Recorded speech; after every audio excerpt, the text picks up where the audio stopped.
All right, then. We have begun recording.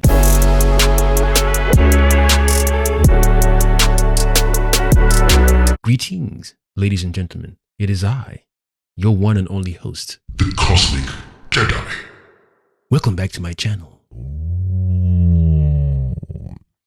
want to talk about a few things today in regards to movies. I did a trailer reaction yesterday for the new Transformers movie, The Beast Wars, or Rise of the Beast Wars, whatever it's called. And it felt flat. Even while I was editing the trailer reaction, I was like, not really fussed. Although I did the previous trailer reaction for the first one that came out, it looked cool. But this time around, I took time to think about what's going on. Like the Michael Bay movies, the one with Shia LaBeouf, I enjoyed those ones. The first one was just beautiful. Whatever magic they put in there, beautiful. I didn't like all the gimmicky parts where people were doing hand signs and rap stuff and music. That stuff felt boring to me. I feel that was too corny and too just weak. I love the Transformers series. Love the cartoons. I remember watching the feature-length animation movie thing. That was beautiful. As much as I don't mind Transformers with human beings, I'd prefer that to be like a minor part of the movie. I want the major part of the movie to be all Transformers versus Transformers. And in some scenes, I can see where they're in the city and they're going through their little battles and whatnot, missiles being shot. And then some other scenes, they're away from the city and they're like in this green field, open area. And then in some other scenes, they're like some landscape. I'm not looking forward to this movie because I'm tired of seeing movies where giant Titanic looking machines fight in the city. And then maybe they have to form an alliance with the government or the FBI or the CIA or the OIA or FFFA. It's boring. I just want to see Transformers and Transformers only. I don't want to see any relationship with human beings trying to save this human, save that human. And I feel the Bumblebee thing for me is played out. For me personally, I watched the other movie with John Cena in it, and I can't remember the other lady, what the actress's name, but that movie was boring. I don't know what Hollywood or Hasbro or the company that owns the rights to Transformers wants to keep doing. I get that this whole thing of you want more seats to be filled up with children. It's cool. I get it.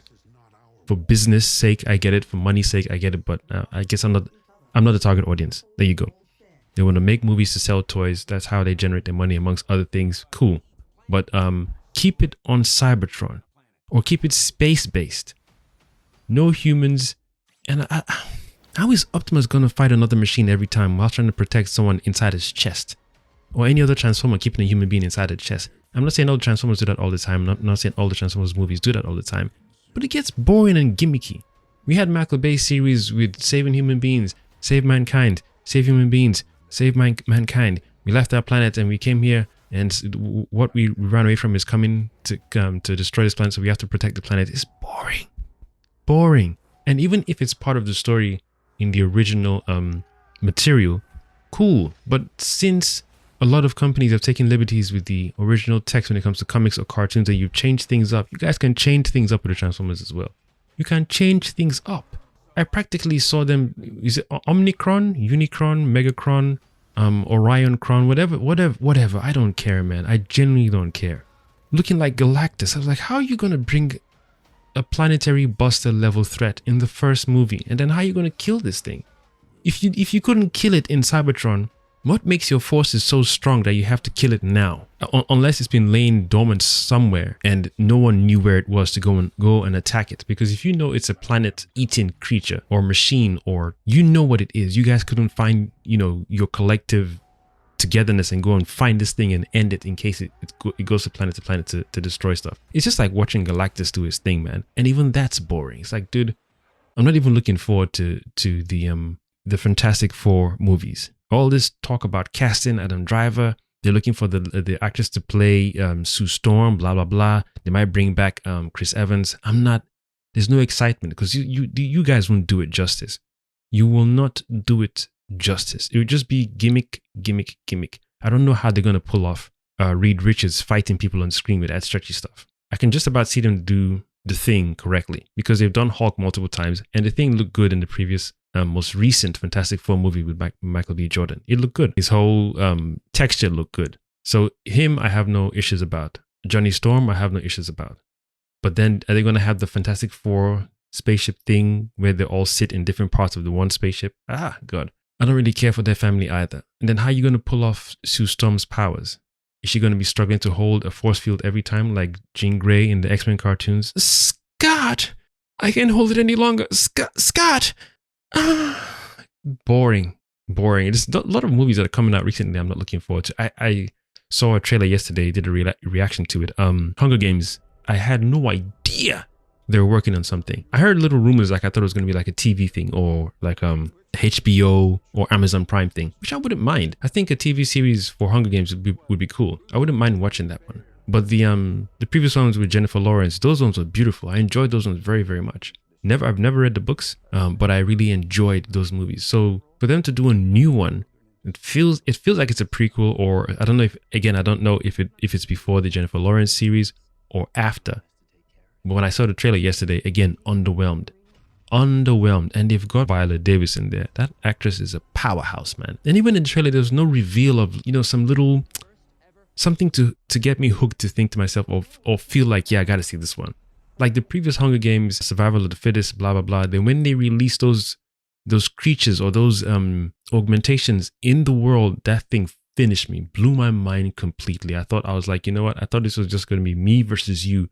But now you're including little creatures and what's that will make you, oh, dude, I looked forward to the movies as they were coming out because it just like they just stepped it up. What I thought they were going to do, they went beyond my imagination, went beyond and surprised me with those things. Whereas we who've seen those movies, and then you're telling me that you've got a new Hunger Games series coming out, movie coming out. I haven't seen any of those elements that I enjoyed in the previous movies. So I'm like, well, how are you going to hook me as someone who's seen the previous movies? And I know those who've read the books are definitely going to see it, especially when you got great fans or a massive following. But for someone like me, fresh off the boat, just seen the movies, not even interested in the books, why have they decided to make a new one? I don't understand who's asked for that. New Harry Potter movie or Harry Potter series, I'm down. In fact, they did Harry Potter like The Last of Us. Oh, I don't know how that would be some cool, like you just kept it, tight. You could pull it off. I think you could pull off Hogwarts boarding school TV show. 20 episodes. The same way they did with Wednesday. Wednesday was a pretty good Netflix show. That was a pretty good Netflix show. I didn't know they could pull it off. But they did a great job on it. And then I can't remember, there's another movie I saw, Inspector Poirot. Did a reaction trailer to that one too. I'm going to delete that one because I thought it was a horror movie. I can't remember the title, but something to do with the haunting of something. And I thought, okay, here's another horror trailer. People seem to like me reacting to horror movie trailers. Jumped on it, and then it just looked like there was no monsters. There were jump scares, flashing lights, sounds, everything, but no monsters. So I thought, okay, what kind of trailer is this? It's called The Haunting of something. And then at the end, they then reveal Inspector Poirot with his mustache and his accent. I was like, is he doing horror movies now? Is this a detective story? Instantly deflated, because now I just think to myself, maybe someone got drugged, or maybe there's something that they're going through as a collective hallucination, and then someone needs to confess. But even if it's not that and I'm overthinking the whole thing, I literally went into that trailer expecting a horror trailer, only to get the reveal at the end, Inspector Poirot. I was like, oh, you son of a bugger. But aside from that, looking forward to the Extraction Part 2. Looking forward to the Spider-Verse. Looking forward to the Equalizer Part 3. Oh, my goodness. I might watch The Boogeyman when it comes out. I know Evil Dead Rise is already out. I'll see that soon. But I'm more interested in the Boogeyman. I want to see how they tell that story. I want to see if that creature has been, bothering other neighborhoods, other families for a long time. And then this is just the story of this particular family. Because if they don't kill the creature, then maybe you could have like a anthology thing. Same creature, different family, but different ways of killing the different families. Almost like It, where it's just the town where everyone is, is under its spell, and it just goes for different children and sees, part 1, part 2, part 3. You could tell different stories with the same clown. So you could do the same thing with Boogeyman. It just terrorizes different families, and some families escape, some don't. I'm definitely looking forward to the Flash movie too. That trailer so far. Although I saw something recently released, I don't know if it's a Chinese or Japanese edited trailer, and there was a few scenes where Barry was about to run. He did his stupid pose on the street. Ezra Miller sometimes, that guy, people's personal lives, not my business, but when you're portraying a character that some of us really love from the comic series or to the cartoon series, even Grant Gustin plays that character very well on the CW series as a Flash, plays it very, very, very, very, very, very well. One thing I dislike about Ezra Miller's portrayal of the Flash is that stupid run thing he does. Out of all the people who have played the characters, from the original guy who did it on John Wesley's Ship, I think is his name, to Grant Gustin, and to all the other different characters who played Reverse Flash or Zoom or any other speedster in the show, no one has ever thought to themselves, let me start running like this and like that. Like this, that, and this, and it's like that, and like this, and like that, and it's like... Maybe they did. Maybe they all tried to create the new style of running, and the directors were like, no, we'll keep it simple. Don't be a douchebag about it. But Ezra got away with it in the Justice League, and it feels like it just stuck. So I'm hoping they don't include that stupid run nonsense. I'm coming from the Justice League cartoon series.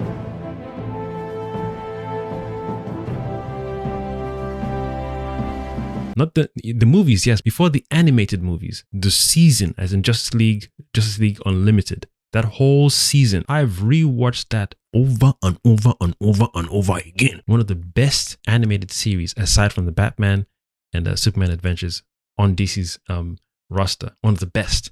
One of the best. That's why I always wonder how DC cannot even take from their own recipe and reproduce. Always trying to reinvent something and copy Marvel. Take from your own recipe and reproduce. Take some of the great stories that work, combine some stories from the different episodes of your own plethora of knowledge, your own basket of goodies, and just reproduce the thing. I'm going to do a separate video for DC movies, man, because god damn, I'm not even looking forward to the Aquaman movie. I don't care. I don't care. Because right now DC is just dead to me. And the Flash movie, I was 100% in.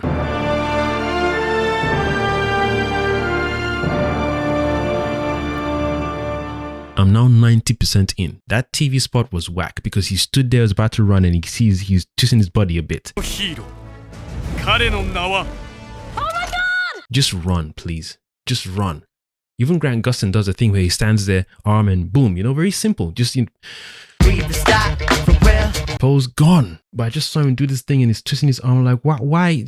I get it. Every actor wants to do their own portrayal of a character. Yes. That's why I said out of all the Flash actors I've seen, the original one to the current ones, none of them have done.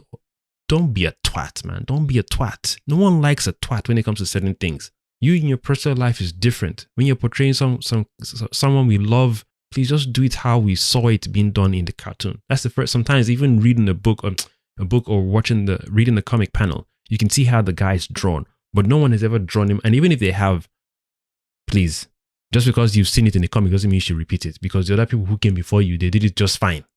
Just fine. You'd sometimes, Then there was a few girls in the street saying, "I love you, Flash." I was like, I love you. Thank you. You seem very nice. Oh my god.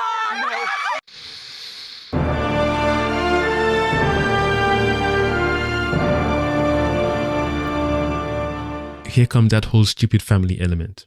I say stupid because sometimes some of us just want to go into the cinema, watch the film and say, that was a great movie. Give them. Not this nonsense of gimmicky, childish baby nonsense. I love you, Flash. Like, what? Who does that? We don't need cheerleaders in this kind of movies. Why? You don't want that. I personally don't want that. If you're fighting against Zod, don't have any bystander. Flash, look out. We love you, Flash. I'm not saying that's what the scene was about, but I just felt it was so out of place compared to the trailers, the two trailers they released. And I felt that the second one they released topped the first one, even though some of the scenes were money shot scenes. This second trailer seemed to have included a theme song for the movie. I could be wrong, but there's a particular theme running through tone that even sounded like the Justice League, Zack Snyder's Justice League theme for the Man of Steel when they brought it back. But I was like, okay, so are they playing this song in the second trailer, saying just letting us know subconsciously that this is the theme song for the Flash movie? If so, it's cool. It works. I like it. I definitely like it. I'm the kind of guy that when trailers come out that I really love and the soundtrack is like prominent, I'm like, okay, cool. Flash trailer 2 soundtrack, and then someone would have found a way to extract all the audio and just leave the music alone. Beautiful. I'm that kind of guy who just loop trailer songs over and over again. Like when Zack Snyder's trailer for the Justice League was released, there was a thing where Steppenwolf, his monologue, where he's like, well, there's no lanterns here, no Kryptonians, no Amazons. Your world will fall just like the others. No protectors here. No lanterns. No Kryptonian. This world will fall. like all the others. Oh, the theme song in that trailer. I've got it. I've got the file. No protectors here. Got the file, got the video. No lanterns. Got the sound. It's beautiful. No Kryptonian. Sends chills down my back every time. That just hyped everyone looking forward to seeing this movie. And then aside from Warner Brothers' involvement with all this stupid nonsense of spoiling this and mixing that and it's not good to be a prick, man. It's not good to be a prick.